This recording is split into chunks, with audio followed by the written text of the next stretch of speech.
प्यारे भाई और बहनों, हम प्रभु के नाम का धन्यवाद करते हैं आज के इस अति महत्वपूर्ण समय के लिए, जबकि हम उसके वचन का अध्ययन आज कर सकते हैं। और मेरी आशा है कि इन दिनों में आप उसके वचन से निश्चित रूप से आशीष पा रहे हैं। आज के अध्ययन के पहले आइए हम प्रार्थना करें। स्वर्ग और पृथ्वी के स्वामी, राजाओं के राजा, प्रभुओं के प्रभु, अनंत काल के उद्धारकर्ता, हम धन्यवाद देते प्रभु कि आपने अपना वचन हमें दिया है। हम चाहते प्रभु जब इसका अध्ययन करें प्रभु, हम आपके मर्जी को जानें और आपका अनुग्रह में आगे बढ़ सकें। हमें बुद्धि और ज्ञान दे प्रभु, ताकि हम आपके वचन के गहरे भेदों को समझने वाले बने। Lord, we pray for your wisdom and knowledge that you bestow from heaven. Lord, give us that knowledge so that we may comprehend and understand the deeper meaning of your word. Speak to me, speak to us, Lord. यीशु मसीह के पवित्र नाम से मांगते हैं, आमीन। प्रभु के वचन में हम पढ़ते हैं गलतियों के पत्र उसका 5वां अध्याय। और जैसे मैंने कहा कि आज हमारे अध्ययन का विषय इसी अध्याय में होगा। उसके 5वां अध्याय के हम देखेंगे उसके पहले पद से उसके 11 पद तक, 12 पद तक। गलतियों की पत्री उसका 5वां अध्याय 1 से 12। पहली बात यहाँ पाया जाता है पद 1 में, यहाँ लिखा है, पौलुस कहते हैं, मसीह ने स्वतंत्रता के लिए हमें स्वतंत्र किया है और अत इसी में स्थिर रहो और दासत्व के जुए में फिर ना जुतो। मित्रों, dear friends, the revolution of Jesus Christ and his word is meant to make us free from sin and its bondage. And anyone who believes in Christ, he or she has received that pardon, that forgiveness, which is, in other words, is a liberty for our souls. And we live in that state of being made free. Because sin is a bondage, but Jesus makes us free from that bondage. And that's the meaning of that verse. मित्रों, यहाँ पर जो आज़ादी का वर्णन है, स्वतंत्रता का वर्णन है, उसका मतलब है हमारे आत्मा की आज़ादी का, हमारे आत्मा के स्वतंत्रता का। जब हम प्रभु यीशु मसीह के पास आते हैं तो हम तमाम उन बातों से जो दुनियावी एतबार से हमें अपने में बंद करती, अपने अंदर संजो लेती है, हमें आज़ाद होने से रोकती है, यीशु मसीह हमें आज़ाद करता है। तब यीशु मसीह ने कहा था कि अगर सत्य तुम्हें आज़ाद करेगा तो तुम स्वतंत्र या आज़ाद हो जाओगे। और सत्य क्या है? प्रभु यीशु मसीह का चरित्र। The nature of Jesus Christ, because by virtue he is the son of God, he is God himself, he makes us free, liberates us free from the power and the clutches of sin and darkness. And therefore, if anyone is in Christ, he is a new creation. What is the old creation? The creation of bondage. We were in the bondage with sin, disobedience, and with all its byproducts. But as long as we have made a confession to follow Christ, we are being made free from its bondage and from sin itself. So St. Paul is very clear here. He says that for freedom Christ has set you free. Stand firm therefore and do not submit again to a yoke of slavery. इसलिए दासत्व के जुए में फिर से ना जुतो। अब इसको समझने के लिए हमें रोमियो उसका 7 अध्याय और उसके 4 से 6 पद को पढ़ने की आवश्यकता। अगर हम इसको समझना चाहें, हमारे आत्मिक स्वतंत्रता को जानना चाहे, तो हमें रोमियो उसके 7 अध्याय के 4 से 6 को पढ़ने की आवश्यकता। जहाँ लिखा है, वैसे ही मेरे भाइयों, तुम भी मसीह की देह के द्वारा व्यवस्था के लिए मरे हुए बन गए और उस दूसरे के हो जाओ जो मरे हुए में से जी उठा, ताकि हम परमेश्वर के लिए फल लाएं। Now it is very clear in English also. Likewise, my brothers, you also have died to the law through the body of Christ, so that you may be may belong to another, to him who has raised from the dead, in order that we may bear fruit for God. यीशु मसीह में आने के बाद हमारा जीवन बदल जाता है और हम नए बन जाते हैं। यानी ये बहुत धन्य बात है, आनंद की बात है, शांति की बात है। Jesus liberates us from all the power of darkness and the sin also. And now this power has never been given to anyone, because Jesus, by virtue of his being only Son of God, he has the authority to forgive sins. And therefore, when he was in this world, he went about, after he started his public ministry, he might have said this word to several people: your sins are forgiven, your sins are forgiven, your sins are forgiven.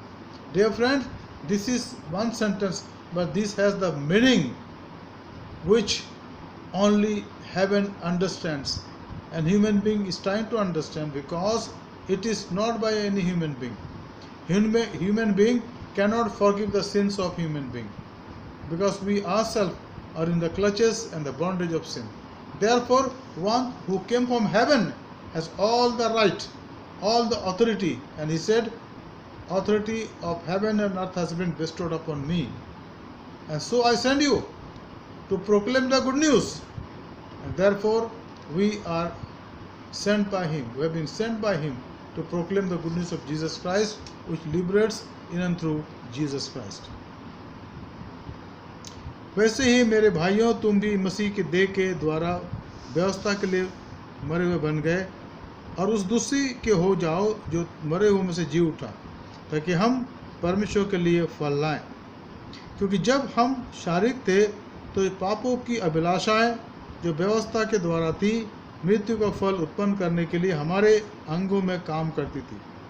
परंतु जिसके बंधन में हम थे उसके लिए मरकर अब व्यवस्था के लिए ऐसे छूट गए कि लेख की पुरानी रीति पर नहीं, वरन आत्मा की नई रीति पर सेवा करें। Now the freedom that we have received makes us to walk with the Lord day by day. That is here. For while we were living in the flesh, our sinful passions, aroused by the law, were at work in our members to bear fruit for death. But now we are released from the law, having died to that which held us captive, so that we serve in the new way of the Spirit, and not in the old way of the written code. Written code is definitely the law. The law. Hindi में कहा गया जिससे कि बंधन के इसमें हम उसके लिए मरकर अब व्यवस्था के लिए ऐसे छूट गए कि लेख की पुरानी रीति पर नहीं, वरन आत्मा की नई रीति पर सेवा करो। Law, through law we understand and recognize our sins, but by the grace of God our sins are forgiven. He expects us that we should look to him, so that we are being made free from the power and the bondage of sin. And that is what it is written here. ये यहाँ लिखा है कि हम परमेश्वर के महिमा के लिए पाप के बंधन से छुड़ाए जाते हैं। उसके लिए हम मर गए, आप व्यवस्था से छूट गए कि पुरानी लेख की पुरानी रीति पर नहीं, वरन आत्मा की नई रीति पर सेवा करते हैं। तो जब हमारा छुटकारा हो गया, पाप के दंड से हमने छुटकारा प्राप्त कर, तो अब हमें प्रभु में बढ़ने की आवश्यकता है, उसमें निरंतर आगे बढ़ने की आवश्यकता है। अब यहाँ पर दूसरी बात पौलुस कहते हैं, वो है खतना के लिए। 5वां अध्याय दूसरे पद में कहते हैं, देखो मैं पौलुस तुमसे कहता हूँ, यदि खतना कराओगे तो मसीह में से तुम्हें कुछ लाभ ना होगा। और फिर भी मैं हर एक खतना करने वालों को जता देता हूँ कि उसे सारी व्यवस्था माननी पड़ेगी। तुम जो व्यवस्था के द्वारा धर्मी ठहरना चाहते हो, मसीह से अलग और अनुग्रह से गिर गया हो। व्यवस्था का अधीन, व्यवस्था अलग जीवन व्यतीत करने के स्थान। परमेश्वर का अनुग्रह को जानने के बाद अगर हम व्यवस्था में चलने की कोशिश करें तो वो हो नहीं सकता, असंभव है। और अगर हम व्यवस्था से अलग होना चाहते हैं और धर्मी ठहरना चाहते हैं तो ऐसा भी नहीं है, क्योंकि मसीह के अलावा हमें कोई धर्मी ठहरा नहीं सकता। यहाँ साफ साफ लिखा है, क्योंकि आत्मा के कारण हम विश्वास से आशा की धार्मिकता की बाट जोते हैं। यीशु मसीह ने ना खतना और ना खतनारहित कुछ काम का है, वरन केवल मसीह विश्वास से जो प्रेम के द्वारा प्रभाव डालता है, विश्वास से जो प्रेम के द्वारा हमारे अंदर प्रभाव डालता है, हम उसके द्वारा अपने पापों से छूट करके नए जीवन की चाल चलते हैं। मैं चाहूँगा कि हम यहाँ पर कुछ पदों को और देखें जो हमारे बहुत ज़रूरी है, हमारे समझना बहुत जरूरी है कि पौलुस यहाँ पर क्या कहते हैं। मैं चाहूँगा मेरे साथ निकाल लें मेहरबानी से रोमियो की पत्री और उसका 30वां अध्याय 27 हम पढ़ेंगे। रोमियो की पत्री उसका 30वां अध्याय 27 पद से क्या लिखा है, देखिए लिखा है पर तो घमंड करना कहाँ रहा, उसकी जो तो जगह है ही नहीं। कौन सी व्यवस्था के कारण से, क्या कर्मों की व्यवस्था से? नहीं, पर विश्वास की व्यवस्था से। हम जो धर्मी ठहराए जाते हैं वो हमारे जीवन के विश्वास के कारण होता है, विश्वास के कारण होता है। क्या परमेश्वर केवल यहूदियों का ही है, क्या अन्य जातियों का नहीं? हाँ, अन्य जातियों का भी है।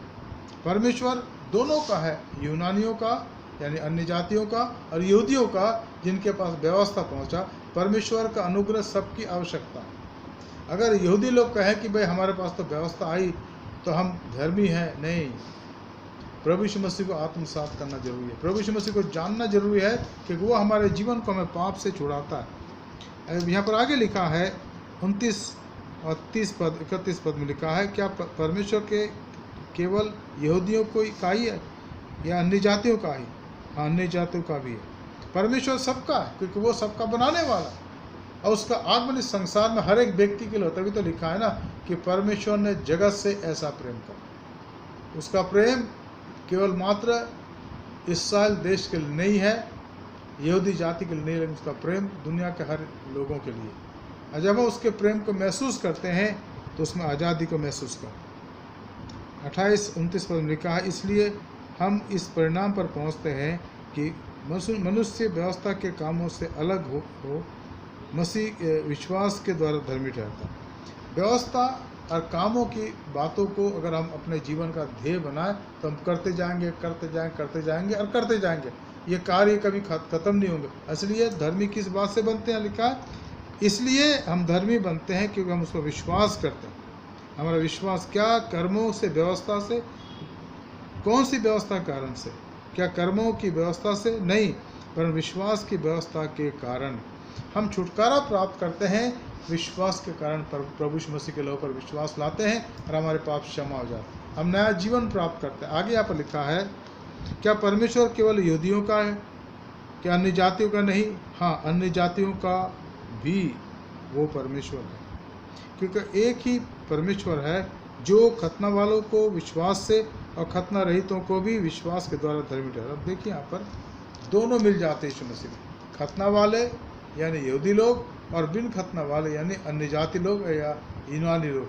अब दोनों यीशु मसीह मिलते हैं, दोनों का की जो संगति वो प्रकट होती है संसार में यीशु मसीह के कारण। यीशु मसीह के बगैर ये सारी बातें मौखिक कहानियाँ हैं और ये स्वप्न है या बड़े बड़े तथ्य हैं जिनका कोई आधार नहीं।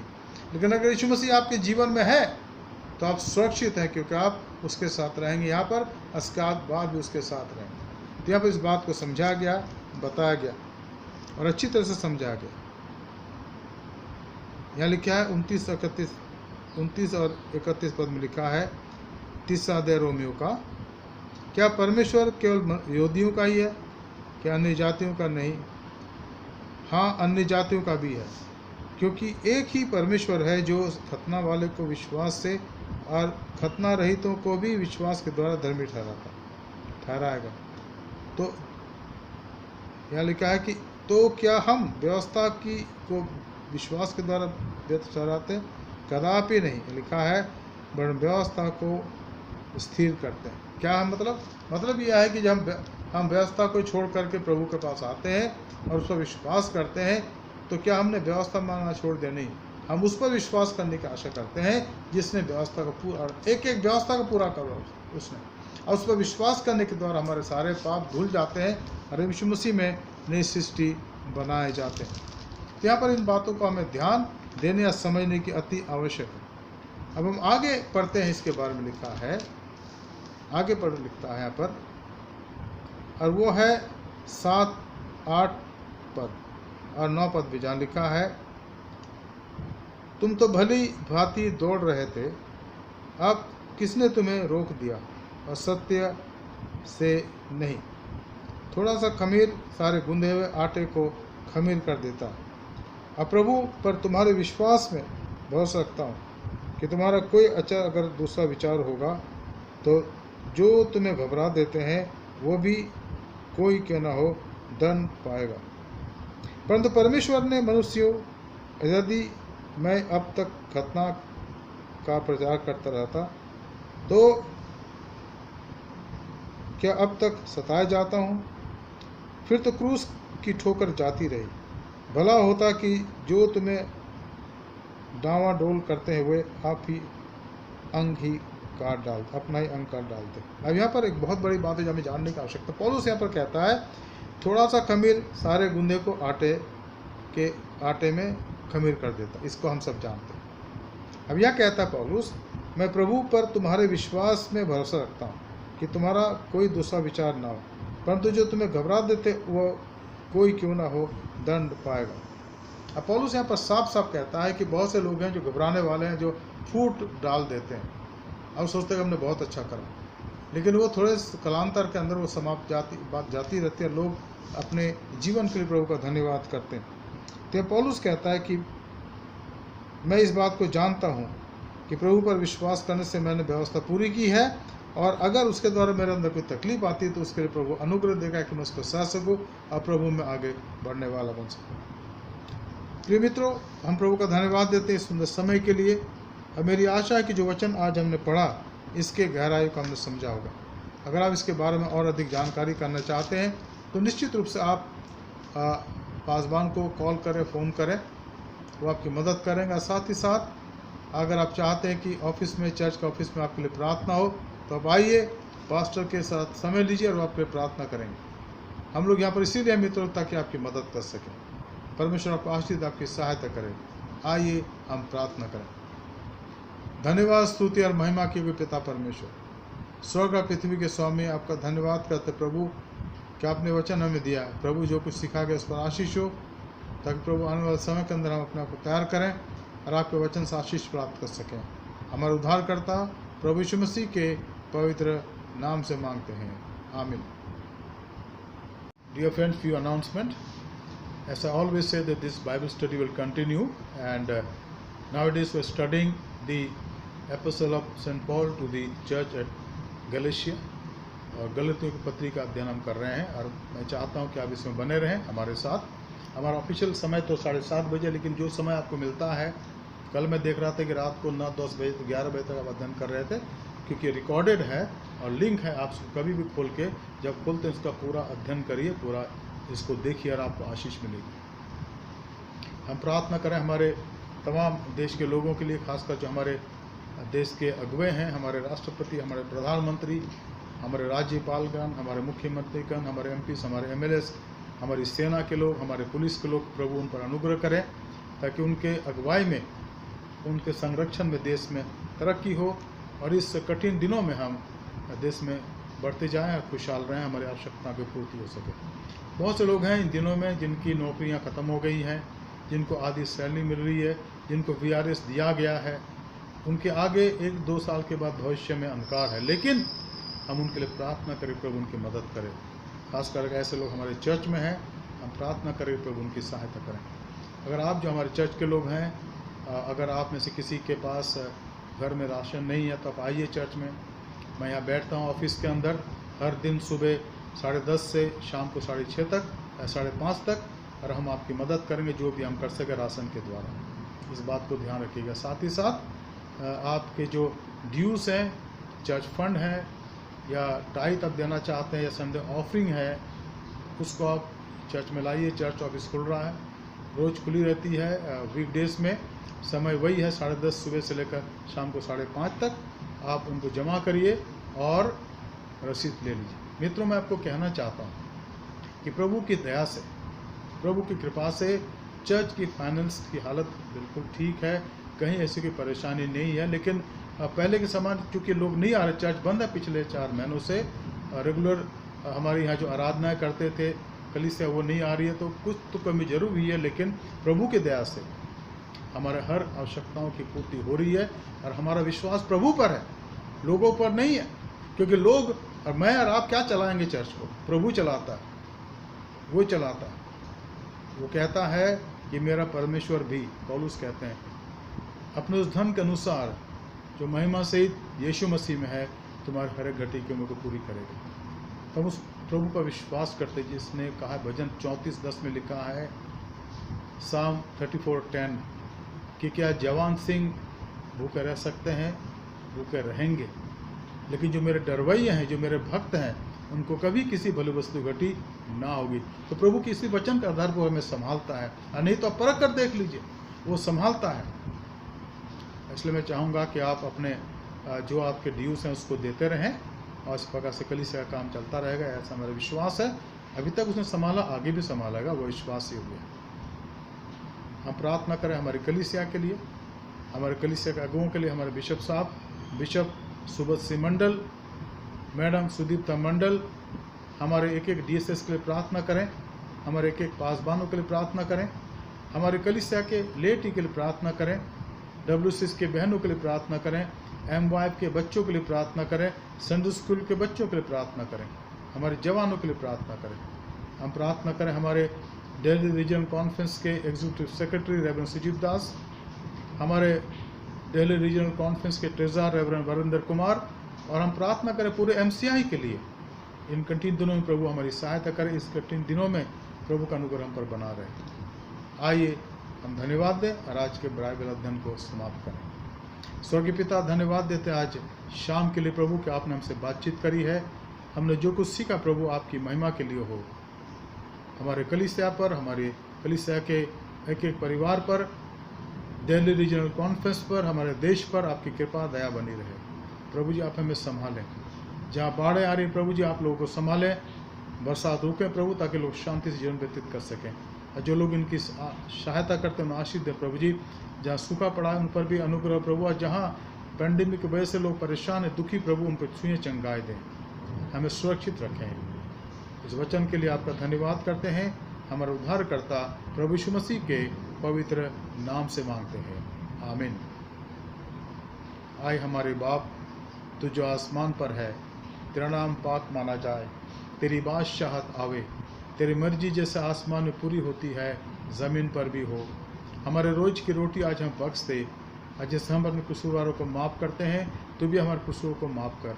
हमें आजमाइश में ना ला, बल्कि बुराई से बचा, क्योंकि बादशाहत, कुदरत और जलाल हमेशा तेरी है, आमीन। अब हमारे खुदा यीशु मसीह का फजल, खुदा बाप की मोहब्बत, रूहुल कुद्दुस की हिफाज़त, शराकत हमें सारे के साथ इस समय और हमेशा तक होती रहे, आमीन। यीशु प्रभु है, प्रभु आपको आशीष दे, आपकी सहायता करे। May God bless you and keep you safe, let his peace be your portion. May the Lord bless you. सबको शुभ रात्रि, जय मसीह की। धन्यवाद।